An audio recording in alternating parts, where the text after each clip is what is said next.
আমারে আপনারে আল্লাহ পাক রব্বুল আলামিন কয়, রে বান্দা শুন, যতদিন তোর গায়ে শক্তি থাকবে ততদিন যদি তুই আমার হুকুম নামাজ ঠিকমতো আদায় করো, আমার বিধিবিধান যদি ঠিকমতো তুমি পালন করো, যেই বয়সে তোমার গায়ে কোনো শক্তি থাকবে না, যেই সময়টাতে তুমি বৃদ্ধ হয়ে যাবে, মসজিদে যাইতে চাইলেও পারবা না, যৌবনে যদি তুমি মসজিদে যায় নামাজ পড়ো, শক্তি থাকা অবস্থায় যদি তুমি রাতে তাহাজ্জুদ পড়ো, চোখে পাওয়ার থাকা অবস্থায় যদি কোরআন তেলাওয়াত করো, আল্লাহ পাক কয় যেই বয়সে তোমার চোখে পাওয়ার থাকবে না, তোমার গায়ে শক্তি থাকবে না, না না চাইলেও তুমি মসজিদে যেতে পারবা না, কারণ তোমার শক্তিতে দিবে না, সাহসে কুলাবে না, কোথায় জানি তুমি পড়ে যাও, মাথা ঘুরায় পড়ে যাও কিনা এই ভয় থাকবে।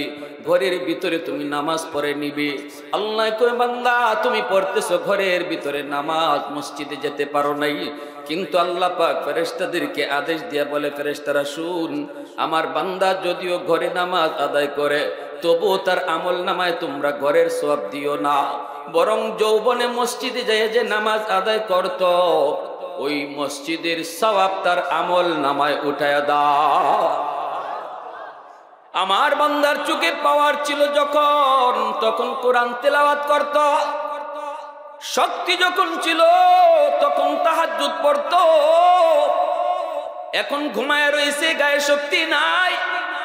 এই ফেরেশতারা শুন, যদিও আমার বান্দা ঘুমায় রয়েছে তবু আমল নামায় তাহাজ্জুদের সওয়াব উঠায়া দাও। একটু আওয়াজ দিয়ে কন্যা সুবহানাল্লাহ। আল্লাহ নামের জিকির, আল্লাহ নামের উচ্চারণ, আল্লাহ নামের পবিত্রতা ঘোষণা করলে আল্লাহ খুশি হয়, ঠিক কিনা? সুবহানাল্লাহ অর্থ হলো আল্লাহ পবিত্র। আমি যত কইমু সুবহানাল্লাহ, আল্লাহ আমারে তত বেশি পবিত্র বানায় দিব। যত আল্লাহরে সুবহানাল্লাহ কইমু, আল্লাহ আমারে তত পাক বানায় দিব। ইব্রাহিম খলিল আল্লাহর পয়গম্বর, আল্লাহর বন্ধু, ফেরেশতারা কয় মালিক ইব্রাহিম তোমার বন্ধু হলো কেমন করে বুঝে আসে না, কারণ সে তো মানুষ, আমরা ফেরেশতা, আমরা তো ইবাদত বেশি করি, আমরা যদি কেউ বন্ধু হতাম সেটা মেনে নেওয়া যায়, মানুষ কেমন করে তোমার বন্ধু হলো, ইব্রাহিম কেমন করে তোমার খলিল হলো একটু বুঝি না। আল্লাহ কই যদি বুঝতে চাও তাহলে পরীক্ষা করো, যাও যায় দেখো আমার ইব্রাহিম আমার কত পাগল, আমার নামের কত পাগল, আমি আল্লাহর কত বড় আশিক, ইব্রাহিম একটু পরীক্ষা করো। মানুষের রূপ ধরে একজন ফেরেশতা আসছে ইব্রাহিম খলিলকে পরীক্ষা করার জন্য, ইনি আল্লাহর কত বড় আশিক, ইনি আল্লাহর কত বড় প্রেমিক, এটা পরীক্ষা করার জন্য মানুষ রূপে ফেরেশতা আসছে। ইব্রাহিম খলিল অনেকগুলি ছাগল রাখালি করেন মরুভূমিতে, পাশ দিয়া চলে যাইতেছেন একজন ফেরেশতা মানুষের রূপ ধইরা। ইব্রাহিম নবী তো আর ইনি যে ফেরেশতা জানেন না, মনে করছেন একজন মানুষ। এই ফেরেশতা যাইতেছেন আর আল্লাহ নামের জিকির করতেছে, কুন্না সুবহানাল্লাযী সুবহানাদিল মুলকি ওয়াল মালাকুত যাল ইজ্জতি ওয়াল আজমাতি ওয়াল কিবরিয়াই ওয়াল জাবারুত। আল্লাহ পাকের পবিত্রতা ঘোষণা কইরা ফেরেশতা যাইতেছে। ইব্রাহিম খলিল যেই মাত্র আল্লাহ নামের উচ্চারণ, আল্লাহ নামের আওয়াজটা কানের ভিতরে আসলো, তিনি তো এই নামের আশিক, এই নাম শোনা মাত্রই দৌড় দিয়া গিয়া মানুষ রূপী ফেরেশতার কোমর জড়ায় ধরছে। কে গো তুমি, কে কে? আমার মাশুকের নাম এত সুন্দর করে তুমি নিতেছো, আরেকটা বার এই নামটা তুমি নিবানি? আমি তো এই নামের পাগল, আমি তো এই নামের আশিক, আমি তো এই নামের পাগল, আরেকটা বার এই নামটা শুনাইবানি? ফেরেশতায় কয় আমি মাগনা শুনাই না, বিনিময় লাগে, বদলা লাগে, কি চাও তুমি কও? কয় অর্ধেক ছাগলের পাল আমাকে দিয়া দিবা, একবার শুধু আল্লাহ নামের জিকির করব। ইব্রাহিম খলিল কয় নেও, অর্ধেক ছাগলের পাল তোমারে দিয়া দিলাম, বিনিময়ে শুধু একবার আল্লাহ নামের জিকির। সুবহানাদিল মুলকি ওয়াল মালাকুত যাল ইজ্জতি ওয়াল আজমাতি ওয়াল কিবরিয়াই ওয়াল জাবারুত। অর্ধেক ছাগল লিয়া ফেরেশতা জায়গা, ইব্রাহিম খলিল যেতে দেয় না, আবার যে কোমর জড়ায় ধরছে। কে গো তুমি, কে? এত মায়া কইরা, এত মধু নিয়া, এত জাদু কইরা আমার মাশুকের নাম তুমি নিতেছো। পানিটা শোনাও, আমার তৃষ্ণা মিটে না। ফেরেশতায় কই বিনিময় লাগবো, মাগনা হয় না। কয় বাকি অর্ধেক ছাগলের পালও দিয়া দিমু। বিনিময়ে একবার শুধু আল্লাহ নামের জিকির শুনাইলো। ইব্রাহিম খলিল বাকি অর্ধেক ছাগলের পালও ফেরেশতাকে দিয়ে দিল। এইবার ফেরেশতা চলে যায়। ইব্রাহিম খলিল তো আর কিছুই নাই দেওয়ার, কিন্তু এরপরও যেতে দেয় না। আবার যায় কোমর জড়ায় ধরছে। ফেরেশতায় কয় এখন কোমর জড়ায় ধরে কি লাভ, এখন আমারে আটকে তুমি কি করবা? তোমার কাছে তো আর দেওয়ার মতো কিছুই নাই। আমি আর আল্লাহ নামের জিকিরও করব না, আমি তো মাগনা শুনাই না, বিনিময় লাগে বদনা লাগি। ইব্রাহিম খলিল চুকির পানি জড়ায় কান্দে আর কয় কে গো তুমি জানি না এত সুন্দর করে আমার মাসুকের নাম তুমি নিতেছো, আরেকবার যদি এই নাম আমাকে শোনাও, আমি ইব্রাহিম সারা জীবনের জন্য তোমার গোলাম হয়ে যাব। আওয়াজ দিয়া কোন সুবহানাল্লাহ, মুসলমানের আওয়াজে সুবহানাল্লাহ। আলহামদুলিল্লাহ কদ্দার খাইরাও ওয়া খাবালা, আলহামদুলিল্লাহ কদ্দার খাইরাও ওয়া খাবালা, والشكر لمن صور حسنا وجمالا، فرد صمد عن صفة الخلق بريء، رب أزلي خلق الخلق كمالا، لا ضد ولا ند ولا حد لمولى، الآن كما كان ولم يلق زوالا، الآن كما كان ولم يلق زوالا। মোহব্বতের সাথে আওয়াজ দিয়া কোন আল্লাহু আকবার, আরেকটু জোরে কোন আল্লাহু আকবার। ভাইরা বন্ধুরা জন্য বলতেছিলাম, আল্লাহ পাক বলে পবিত্র কোরআনের সূরাতুত তিনের মধ্যে চারটা কসম খায়া আল্লাহ বলতেছে, তিনের কসম, জাইতুনের কসম, মক্কা নগরীর কসম, তুর পাহাড়ের কসম। এরে মানুষ, গায়ে যতদিন শক্তি আছে এতদিন যদি তুমি আমার গোলামি ঠিক মতো করো, যেই বয়সে তোমার গায়ে কোনো শক্তি থাকবে না, তুমি ঠিক মতো পারবে না, তখন আমি তোমাকে ঘরে বসাইয়া ইবাদতের পেনশন দিব। কে দিব পেনশন? জোরে বলেন কে? মসজিদে যেতে পারবে না, ঘরে পড়বেন। সওয়াব কি ঘরের না মসজিদের? জোরে বলেন। যেই সময়ে শক্তি ছিল তাহাজ্জুদ পড়ছো, এখন ঘুমায় রইছো। ঘুমায় থাকলেও সওয়াব হবে তাহাজ্জুদের। আল্লাহু আকবার। কোরআন তিলাওয়াত করতে পারো না, চোখে পাওয়ার নাই, আল্লাহ পাক ফেরেশতাদেরকে বলবে, ফেরেশতারা শুনো, চোখের পাওয়ারটা আমার বান্দা নিজে নিজে হারায় নেই, আমি আল্লাহ তার চোখের পাওয়ার কেড়ে নিয়েছি। আজও যদি চোখের পাওয়ার থাকতো তাহলে আজও কোরআন তিলাওয়াত করতো। দেখুন আমার বান্দা কেমন আফসোস করতেছে, কেমন আফসোস করতেছে। রে যুবক, শুধু তিন জিনিসের দিকে তাকায় থাকলেই সওয়াব। এক হলো আল্লাহর ঘর খানায় কাবা, খানায় কাবার দিকে তাকায় থাকলে সওয়াব লেখা হয়। কোরআন শরীফের দিকে তাকায় থাকলে সওয়াব লেখা হয়। আর হলো বাপ মার চেহারার দিকে তাকায় থাকলে সওয়াব লেখা হয়। কয় জিনিসের দিকে তাকায় থাকলে সওয়াব? জোরে বলো। এক হলো আল্লাহর ঘর খানায় কাবা। আল্লাহর ঘর খানায় কাবার দিকে যদি কেউ তাকায় থাকে, আল্লাহ পাক নফল নামাজের সওয়াব তারে দান করে। কোরআন শরীফ পড়তে পারে না, একজনে তাকায় রইছে, তার আমল নামায় সওয়াব লেখা হয়।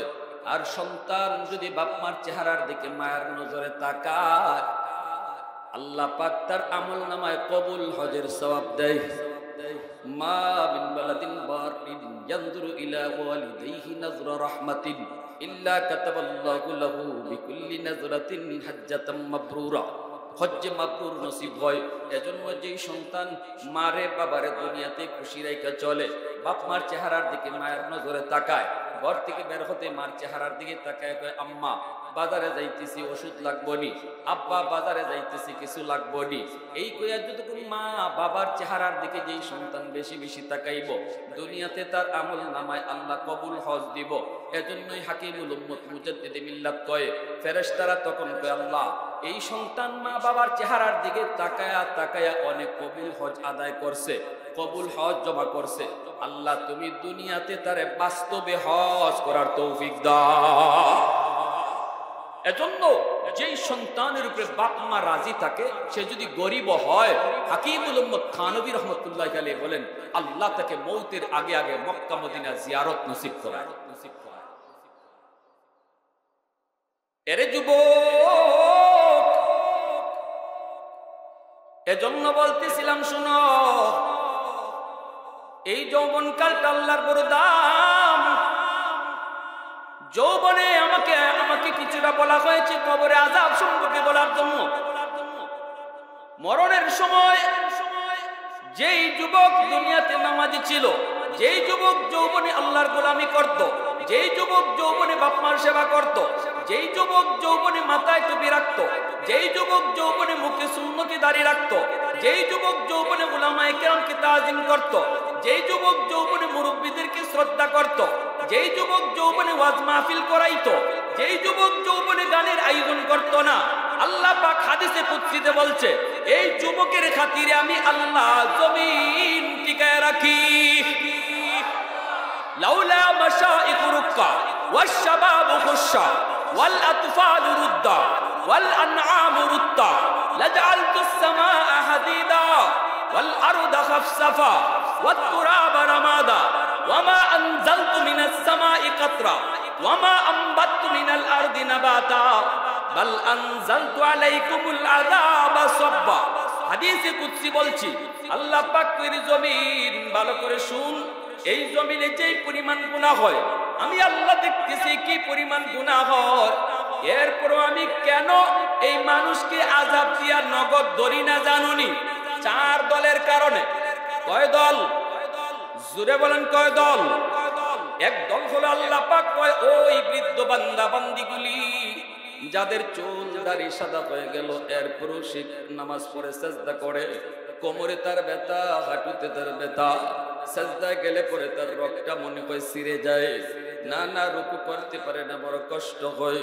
আমার এমনও কিছু বান্দা বান্দি আছে বয়সের কারণে রুকু করতে তার কষ্ট হয়, সেজদা দিতে তার কষ্ট হয়। কষ্ট করে করে আমার যেই সকল বান্দা বান্দি আমার সেজদা দেয়, এদের সেজদার দিকে তাকাইলে জমিনের প্রতি আমার মায়া লাগে। 2 নম্বরে আল্লাহ কয় ওয়াশাবাবু খুশা, জমিনের ভিতরে আমি যখন দেখি কিছু যুবক যৌবনের পাগলামি করে না, বন্ধুদের সাথে গুনার আয়োজনে যায় না, না চুরি ডাকাতি করে না, মার সাথে বাবার সাথে বেয়াদবি করে না, তারে যৌবনে মসজিদে পাওয়া যায়, গুনার আয়োজন করে না, করে যদি তাফসীর মাহফিলের আয়োজন করে। আমি যখন দেখি ওই যুবক, যেই যুবকের পাগলামি করার বয়স, অথচ পাগলামি করে না, পাগলা গুড়ার লাগাম টেনে ধরে জীবনের পথটাকে নিয়ন্ত্রণ করে, আমি আল্লাহ যখন দেখি তার কলিজার ভিতরে দুনিয়ার নাপাক প্রেম নয়, কলিজার ভিতরে আমি আল্লাহর প্রেম জমায়ে দেয়। আমি যখন দেখি তার কলিজার ভিতরে আমি আল্লাহর প্রেম, ওই যুবকের সেজদার দিকে তাকাইলো আমি এই জমিনকে টিকায় রাখি। এ যুবক, এজন্য মনে রাখো, বৃদ্ধ বাবাজি, মা বাবার বয়সের মানুষ যারা বেয়াদবি করো না, এই মানুষটা লাঠিতে ভর দিয়া হাঁটে, তার সেজদা আল্লাহর কাছে বড় দাম, কষ্ট করে করে সেজদা দেয়। আলী রাদিয়াল্লাহু তাআলা আনহু ঘর থেকে বের হয়েছেন, নবীর পিছনে নামাজ পড়বেন, মসজিদে নববীর ইমাম হলেন আমার আপনার নবী। আলী ঘর থেকে বের হয়েছেন, নামাজে গিয়ে শরীক হবেন। রাস্তায় একটা চিকন গলি, আলী দেখেন গলিতে ঢুকেই একজন বুড়া মানুষ লাঠিতে বর দিয়া গলিটা পার হয়। গলিটা এমন চিকন একটা গলি রে, এই গলি দিয়ে একজন মানুষ পার হলে আরেকজন পার হতে পারে না, চাপ দিয়া পার হতে হয়, এত চিকন, এত সরু, এত চিকন। আলী এবার চিন্তায় পড়ে গেলেন, এত লম্বা একটা সেই গলিপথ, এই গলিপথটা যদি এই বৃদ্ধ মানুষটা লাঠিতে বর দিয়া টুকটুক করে যে হাঁটতেছে, তার পিছনে যদি আমি হেঁটে হেঁটে পার হই, এতটুকু সময়ে নবীর পিছনে 1 রাকাত ছুটে যাবে, আল্লাহর নবীর পিছনে 1 রাকাত আমি পাবো না। আর যদি নবীর পিছনে যায় এক রাকাত, প্রথম রাকাতই আমার পাইতে হয়, তাহলে এই মুরব্বী মানুষটারে বলতে হবে, চাচা একটু সাইড দেন। হয়তো বডিটারে চাপ দিয়ে একটু যাওয়া লাগবে। এখন কি করব? আলী তার মনরে জিজ্ঞেস করে, আলী রে বল, কি করবি তুই বল। আলীর মন কয়, না রে আলী, মুরব্বী মানুষকে আল্লাহ নিজে সম্মান করে। সাদা দাড়ি সাদা চুল মানুষগুলাকে আল্লাহ নিজেও সম্মান করে। আল্লাহ কয়, আমার লজ্জা লাগে হাতটা ফিরাই দিতে যখন দেখি তার চুল সাদা দাড়ি সাদা। আল্লাহু আকবার। আমি আল্লাহর বড় লজ্জা হয়, লজ্জা হয়। এজন্য আলী কয়, না, নামাজ এক রাকাত নবীর পিছনে ছুটে যায়, ছুটে যাক, তবু তুই তার পিছনে পিছনে যা। আলীর মন আলীকে সিদ্ধান্ত দিয়ে দিল। এজন্য ইনি চিন্তা করলেন, পিছনে পিছনে যাব, এক রাকাত ছুটে যায়, ছুটে যাক। মুরব্বির পিছনে পিছনে আলী যাইতেছেন। এইদিকে আল্লাহ পাকের কাছে আলীর এই আমলটা এত ভালো লাগছে আল্লাহর কাছে। আল্লাহ পাক রব্বুল আলামিন দেখতেছে নবী রুকুতে চইলা গেছে। আল্লাহ নবী কেরাত শেষ কইরা নবী রুকুতে চইলা গেছে। আলী তো রুকু পাবেই না, তিনি সিদ্ধান্ত নিয়ে নিছে রুকু তো আমি পাবো না, রাকাত তো একটা ছুটে যাবে। কিন্তু নবী যেই মাত্র রুকুতে গেছে, আল্লাহ জিব্রাইলকে পাঠায় দিছে। আল্লাহ কই, জিব্রাইল তাড়াতাড়ি যাও, যে আমার বন্ধুরে কও রুকু যেন লম্বা করে। একটু আরো কোন জোরে সুবহানাল্লাহ, সুবহানাল্লাহ। এ জিব্রাইল, যাও আমার বন্ধুকে দেখো রুকু যেন লম্বা করে। আমার আলী রুকু না পাওয়া পর্যন্ত বন্ধুকে রুকু লম্বা করতে বলো। জিব্রাইল আমিন এসে কই, নবী গো, আল্লাহ পাকের ওয়ার্ডার, আপনি মাথা তুইলেন না, রুকু লম্বা করেন, রুকু লম্বা করেন, কারণ আপনার আলী এখনো জামাতে শরীক হতে পারে নাই রাস্তায়। সুবহানাল্লাহ। আপনার আলী এখনো রাস্তায় জামাতে শরীক হতে পারে নাই, রুকু লম্বা করেন।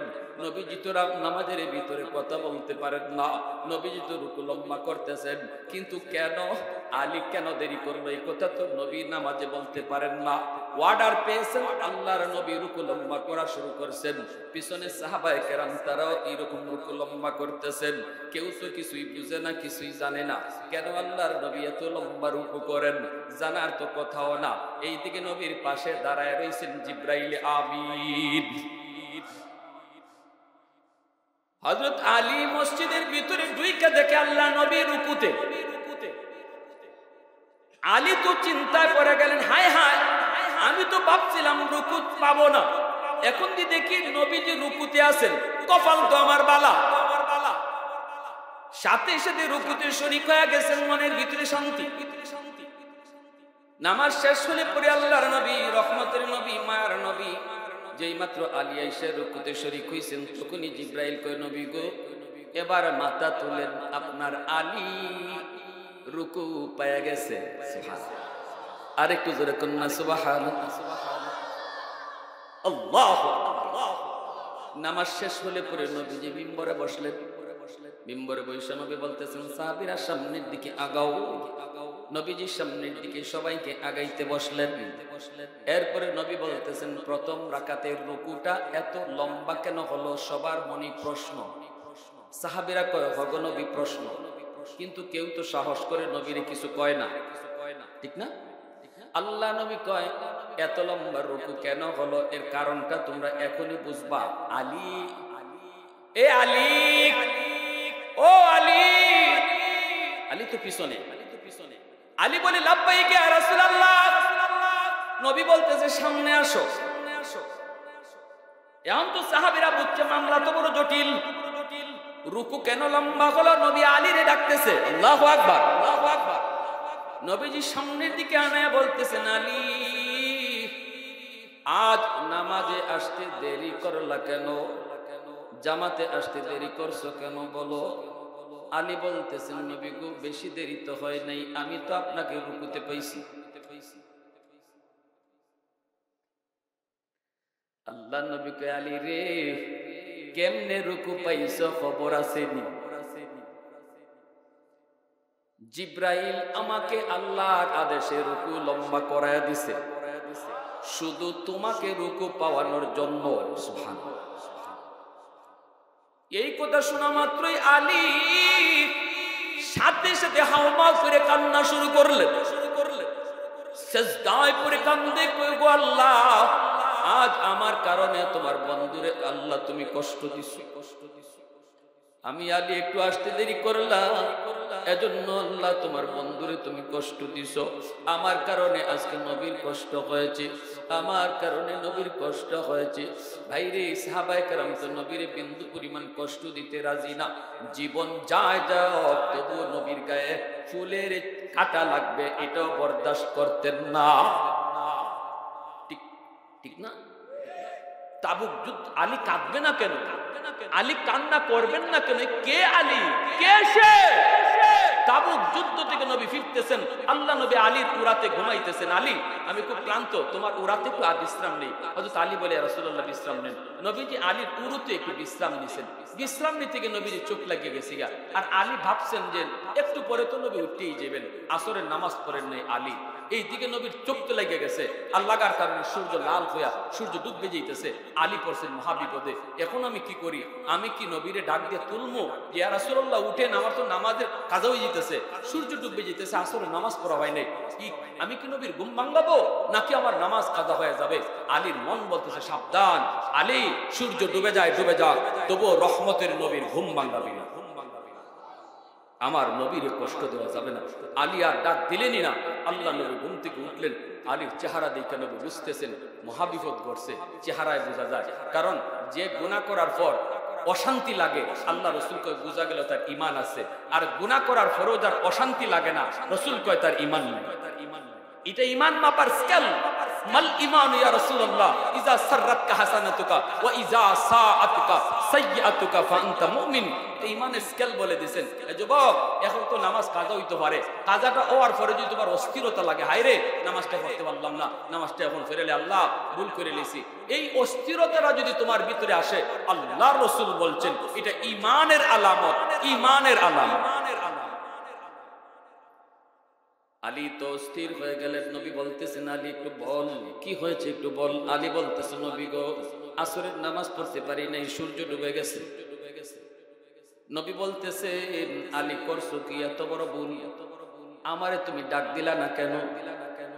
আলী বলতেছে, নবী গো, আমার মন বলে আপনার ঘুম ভাঙালে কষ্ট হবে, এজন্য আমি আপনারে কষ্ট দেই নাই গো নবী, আমি আপনারে কষ্ট দেই নাই। নবী তখনই হাত উঠায় দিছে, আল্লাহ তোমার বন্ধুর কষ্টের দিকে খেয়াল করে আলীর নামাজ কাজা হয়ে গেছে, তোমার সূর্য ডুবে গেছে, এই সূর্য যদি তোমার কথায় উঠে, তোমার কথায় ডুবে, আল্লাহ আমি হাত উপরে থাকতে থাকতে, হাত উপরে রাখতে রাখতে সূর্য আবার আকাশে উঠায় দাও।